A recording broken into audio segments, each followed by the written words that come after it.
이 시몬도 그 빌립의 복음을 듣고 믿고 전심으로 따르더라. 그리고 세례도 받았더라 라고 이야기를 합니다. 이 시몬은 잘못된 복음을 들은 게 아닙니다. 빌립에게 제대로 된 복음을 들었습니다. 그리고 그 복음을 믿었습니다. 그런데 재밌는 건 이 시몬의 믿음이 진짜 믿음이 아니었음이 밝혀지죠. 하나님 앞에서 내 마음이 바르지 못하니 이 도에는 내가 관계도 없고 분깃될 것도 없다. 완전히 하나님의 기업과 하나님의 나라는 상관없는 자인 거예요.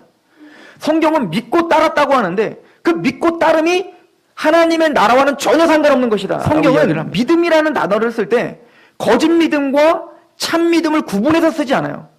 다 거짓 믿음도 믿음이라는 단어를 쓰고 참된 믿음도 믿음이라는 단어를 씁니다. 자, 예를 들어서 요한복음을 한번 가보세요. 요한복음 2장입니다. 23절입니다. 6월절에 예수께서 예루살렘에 계시니 많은 사람이 그의 행하시는 표적을 보고 그의 이름을 믿었으나, 여기도 믿었다라고 하지 않습니까? 예수는 그의 몸을 그에게 의탁하지 아니하셨으니 이는 친히 모든 사람을 아심이요 또 사람에 대하여 누구의 증언도 받으실 필요가 없었으니 이는 그가 친히 사람의 속에 있는 것을 다 예수님의 표적과 기적을 보면서 많은 군중들이 예수님을 우르르 따라다니고 그걸 뭐라고 하냐면 믿고 따랐다라고 이야기하고 있어요. 그런데 예수님은 뭐라고 하냐면 그들의 속을 다 아시기 때문에 그들에게 몸을 의탁하지 않으셨다 합니다. 왜죠? 이들은 참된 믿음이 아니었단 말이에요. 우리는 주의 깊게 성경을 상고해야 할 필요가 있습니다. 씨 뿌린 자의 비유를 통해서 예수님이 그 씨 뿌린 자의 비유를 이렇게 해석해 주십니다. 마태복음 13장. 그런즉 씨 뿌리는 비유를 들으라. 아무나 천국 말씀을 듣고 깨닫지 못할 때는 악한 자가 와서 그 마음에 뿌려진 것을 빼앗나니 이는 곧 길가에 뿌려진 자요. 자, 하나님의 말씀, 이 말씀은 제대로 된 씨입니다. 하나님의 제대로 된 말씀인데 이 복음이 뿌려졌어요. 그런데 이거는 뿌려졌는데 아예 믿음 자체가 생기지 않는 거예요. 그죠? 그거는 뭐냐면 사탄이 그 뿌려진 것을 걷어갔기 때문에, 사탄이 막고 있기 때문에 이 세상 신이 믿지 아니하는 자들의 마음을 혼미하게 하여 그리스도의 영광의 복음에 미치지 못하게 함이니 라고 선포하고 있는 것처럼 길가에 뿌려진 사람들은 그 말씀이 전혀 응하지 않는 거예요. 그러니까 외적 부르심만 있지 내적 부르심이 없는 사람인 거죠. 그런데 그 다음부터는 좀 상황이 다릅니다.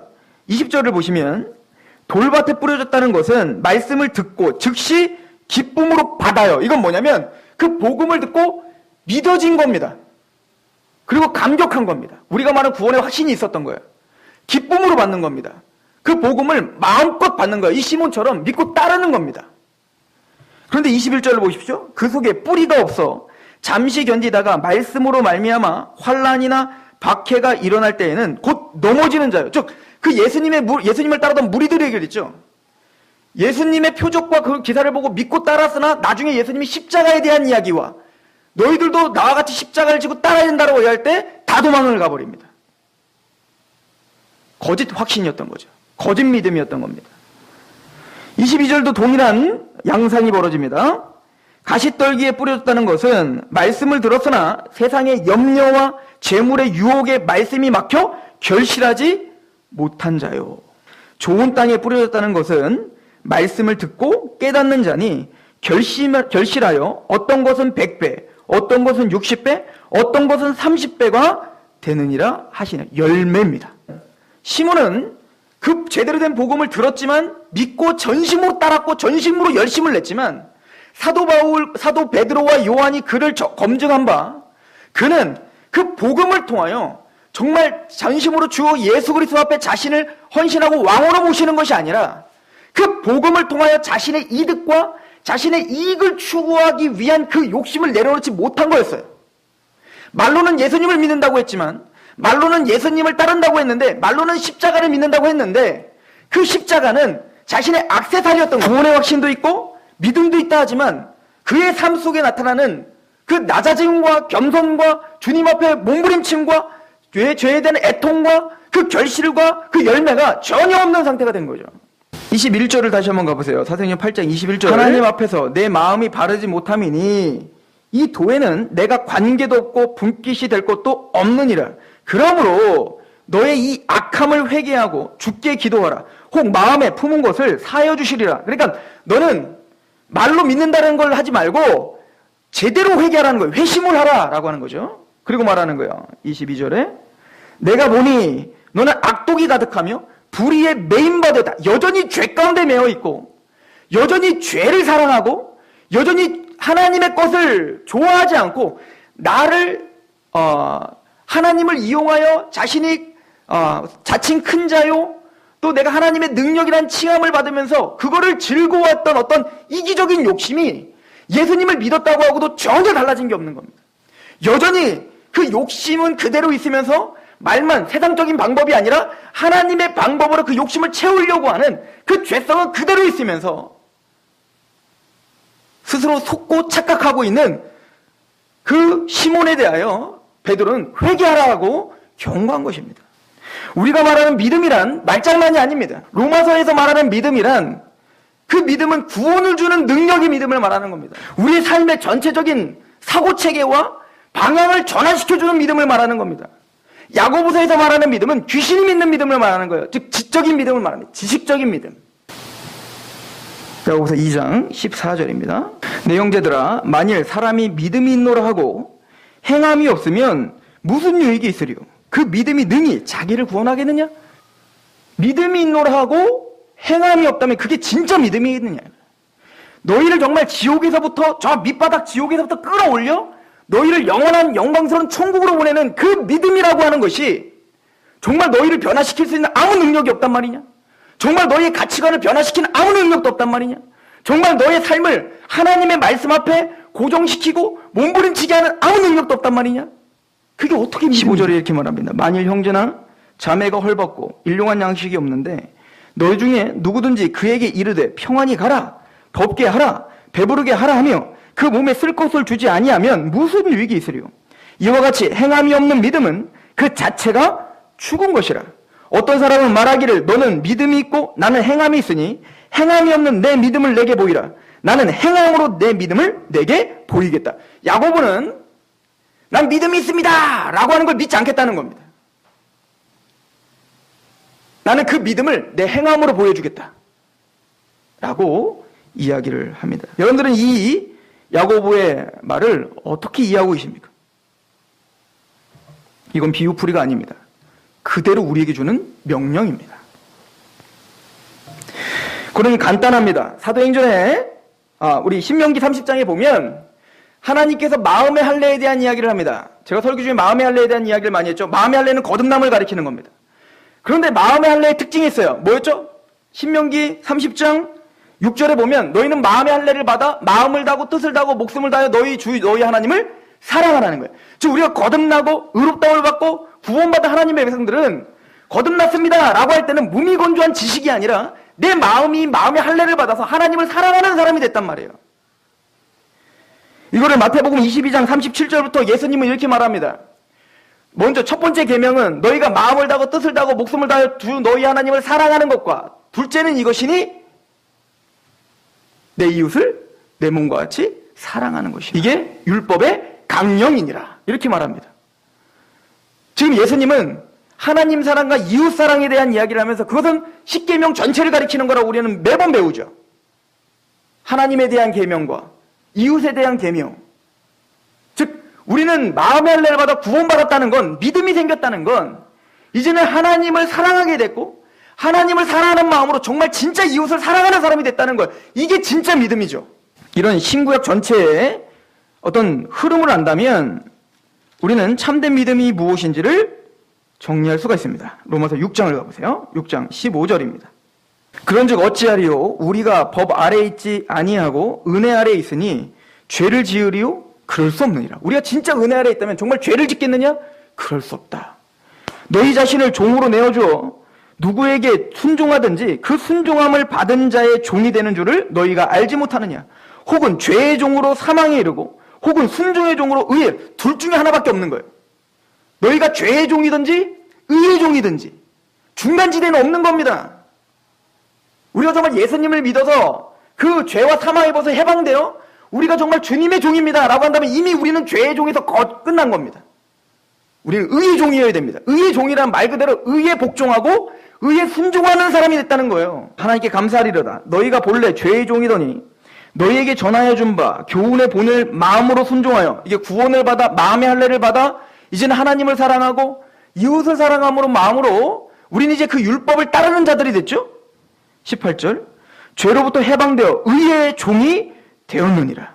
너희 육신이 연약함으로 내가 사람의 예대로 말하노니 전에 너희가 너희 지체를 부정과 불법에 내어주어 불법에 이른 것과 같이 이제는 너희의 지체를 의의 종으로 내어주어 거룩함에 이르라. 그러니까 참된 믿음을 갖고 있는 사람은 이제는 의의 종이 되어서 우리의 삶을 거룩한 의의 병기로 내어주는 것이 마땅한 열매인 거예요.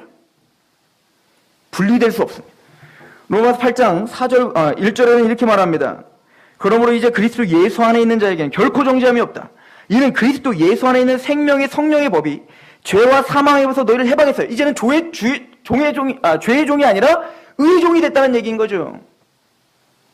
3절, 율법이 육신으로 말미암아 연약할 수 없는 그것을 하나님은 하시나니 곧 죄로 말미암아 자기 아들을 죄 있는 육신의 모양으로 보내어 육신의 죄를 정하셨습니다. 은혜로 믿음으로 우리는 의롭다움을 받았고 우리 모든 죄를 십자가에 다 담당시켜 주셨습니다. 은혜입니다. 구원이죠. 그러므로 이제 결코 우리를 정죄함이 없습니다. 지옥에 떨어지지 않아요. 그런데 그렇게 정말 구원함을 받고 해방된 자에 대한 열매를 보십시오. 4절입니다. 육신을 따르지 않고 그 영을 따라 행하는 우리에게 율법의 요구가 이루어지게 하려 하심이라. 구원받는 믿음과 율법을 뗄 수 없습니다. 그걸 떼면 율법 폐기론자가 되는 거예요. 무법 방종주의자가 되는 것이에요. 참된 믿음이란 마땅한 열매를 드러낼 수밖에 없는 겁니다. 근데 그 시몬은 믿었다 했습니다. 그리고 믿고 전심으로 따랐습니다. 그러나 그의 마음과 그의 생각은 여전히 세속적이었어요. 너무너무 세속적이었습니다. 거룩한 그의 나라와 의를 구하는 게 아니었어요. 자신이 따랐던 자기를 사랑하고 내가 높아지려고 하고 하나님에게 영광이 아니라 내가 영광을 받고자 했던 그 마음을 회개하고 그거에 대해서 미워하고 그거에 대해 애통하는 마음이 전혀 없었습니다. 아니, 대로 믿음이라는 마음 가운데 그 믿음이라는 것으로 가지고 이제는 내가 그렇게 갖고 있었던 그 욕심을 더욱더 부추기고 그리고 그 믿음을 가지고 내 욕심을 채우는 데 썼단 말입니다. 사도들은 그것을 뭐라고 합니까? 하나님의 기업과는 전혀 상관없다. 이렇게 선포하고 있는 거예요.